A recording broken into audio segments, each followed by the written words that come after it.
lovely.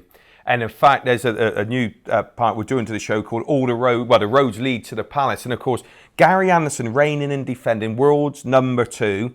It's £190,000 clear of Phil Taylor in the rankings, so he's there on merit. 6.5 to 1, 13 to 2. And I was looking, and I'm sure you know it anyway, Chris. The players he beat last year to win it. Kirchner, that was an odd game for him. Klassen, Reyes, Wright, MVG, and Taylor, and he is timing his run just right, like he did last year.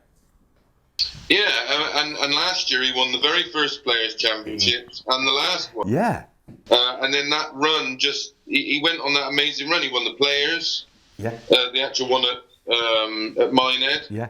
And then, he had an amazing run and of tough players. He didn't sort of, you get some world championships where, the main seeds get beat and you end up playing, someone that you wouldn't expect or of a lower rank. But on that occasion, Reyes' game, although it was 4-1, that was a tough game. Yeah. A lot of them sets were nip and tuck. Yeah.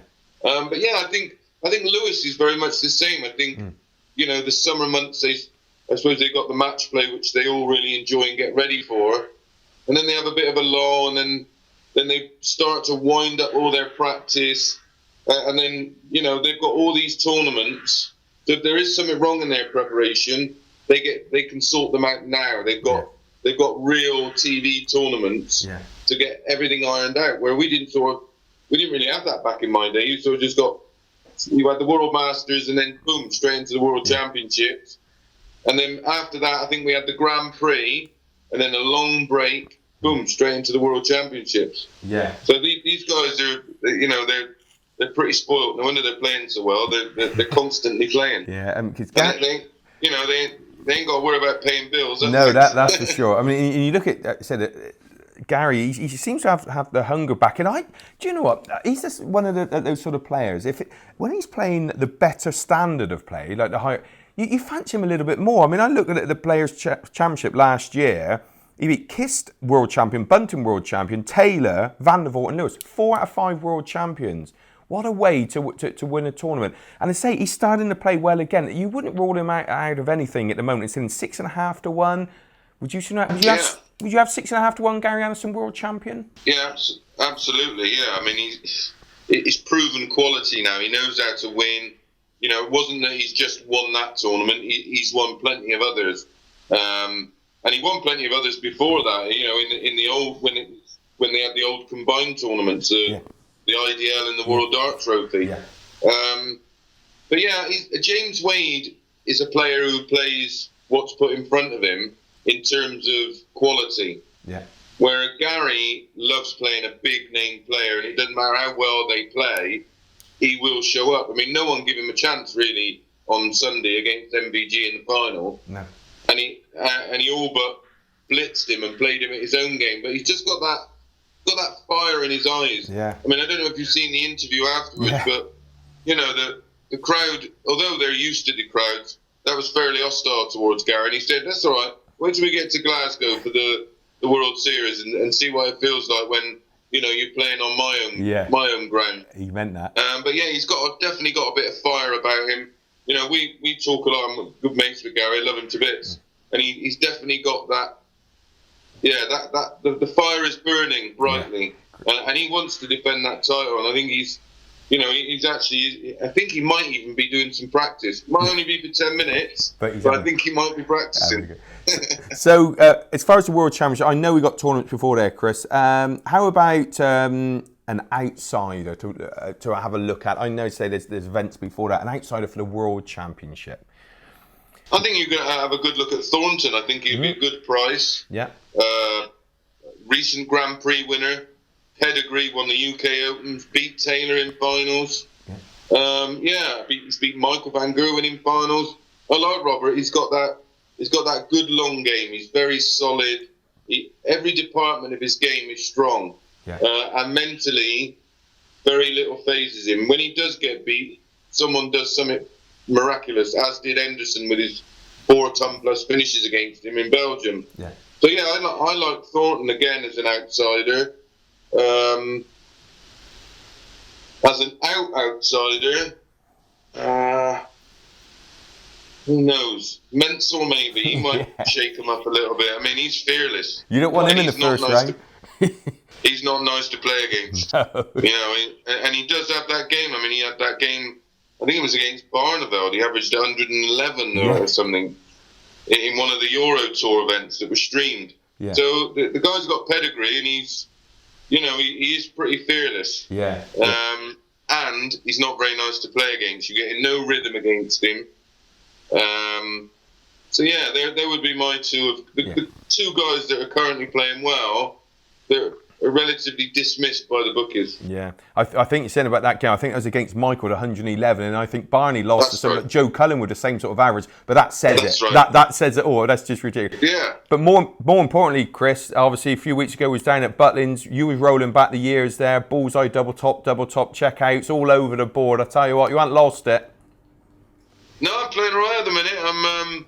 I'm ticking along quite nicely. I can't remember the last time I averaged under 90. So I've had a couple of 100+ averages at Super League. But when I go and watch these boys play, like in Belgium, I think, nah. Keep the comeback. Hey, I love doing my exhibitions. I get a chance to show off, and I think most people are surprised because I don't think they think I can play anymore. So it's nice to see them surprised. No. Not as surprised as I am. No, that's it. Well, we'll certainly have some dates for you to fill up your diary, Chris. Thank you so much for your time joining us behind the bar. Absolute pleasure. Cheers, mate. Cheers, mate. Thanks. Great to catch up with Mace the Ace, Chris Mason there. And as he says, what sort of reception are the crowd going to give to Martin Wolfie Adams and Andy Fordham this week in the Grand Slam of Darts in Wolverhampton? Talking of the Grand Slam of Darts, he's lucky enough to catch up with Justin Pipe, got a little bit of advice to give Scott Mitchell, who's making his debut in this week's Grand Slam of Darts. So, I know Saturday starts the Grand Slam of Darts, and of course, Scott, it's your debut. Justin, you've been there before. Any words of wisdom for Scott? Well, yeah, obviously Scott don't need me to tell him how to play darts, but I hope he goes out and enjoys it and you know, causes a few surprises. I mean, Scott's a world champion, and people don't need to forget that. Yeah. And he's no mug. He can go out there and do a little bit with the lads, and I hope he does. And good luck to Scott. Yeah, and of course, we had Justin. You the European Championship. You got to the second round. Good experience. I've met a couple of TV semis, you know, Paul. Yes, yeah, I know you have. Yeah. But yeah, I mean, I've struggled a little bit this year, and obviously fitness has played a big part for me. But yeah, my game's coming back, and it's coming back good. Yeah. So I fancied a bit of a run in the Players Championship and also the World Championships. Yeah. So I'm going to be digging deep and getting going. Good stuff.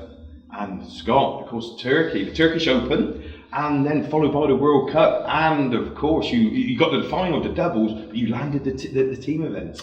That was a big one, you know, when you're in the England team, and the England team have got a great history at the World Cup from the days of Bristow and John Lowe and stuff. So as soon as you put that shirt on, lots and lots of pressure to perform, as everybody expects, and it was great to come home with a gold medal for us. Yeah, it was good. Jim Williams, he's playing well, isn't he? I've seen a lot of. He's playing really, really well at the moment. Jim had a darts issue. Funny enough, he lost his darts, right. And then a guy's come up to him in the pub and said, "Didn't you usually use a set of these?" And he's gone, "Yeah, given them to Jim about 6 months ago." And boom, he's back on the scene. It really is as quick as that. Brilliant. So obviously his head's right, and he's the guy to beat at the moment. Yeah, and of course, in the doubles 6-3, you lost to the Dutch pair. That'd be nice to pull that back as well. Yeah, we were a bit unfortunate. We had a couple of chances at 2-2 to leave the party and leave them behind, and unfortunately I missed 2 at double 16, and Mark McGeaney, my partner, he missed a couple of tops. So unfortunately they got a 4-2 lead on us, and it was then difficult to peg that back. And in the ladies, Lisa Ashton, she swept up. You know, the team, the players. I'm just pleased she didn't play in the men's, to be fair. Yeah. You've got her and Anna and Dita. They're just playing brilliant darts at the moment, and I'm just happy to be playing where I am, not in the ladies. Yeah, I think actually looking at it, we've got Ashton, Hedman, Brooklyn, and Sherritt won the team. Then Ashton, Brooklyn beat Hedman and Sherritt in the doubles, and then Ashton beat Hedman in the singles. They swept it. They did. They absolutely. You know, we were chasing them all week, to be honest. The men's team were, and the youth come back with a bronze as well, which was really good for them, because the youth stuff now is really hard. Really hard, and our English kids come back with bronze was really good. Yeah. Well, thanks for your time, gentlemen.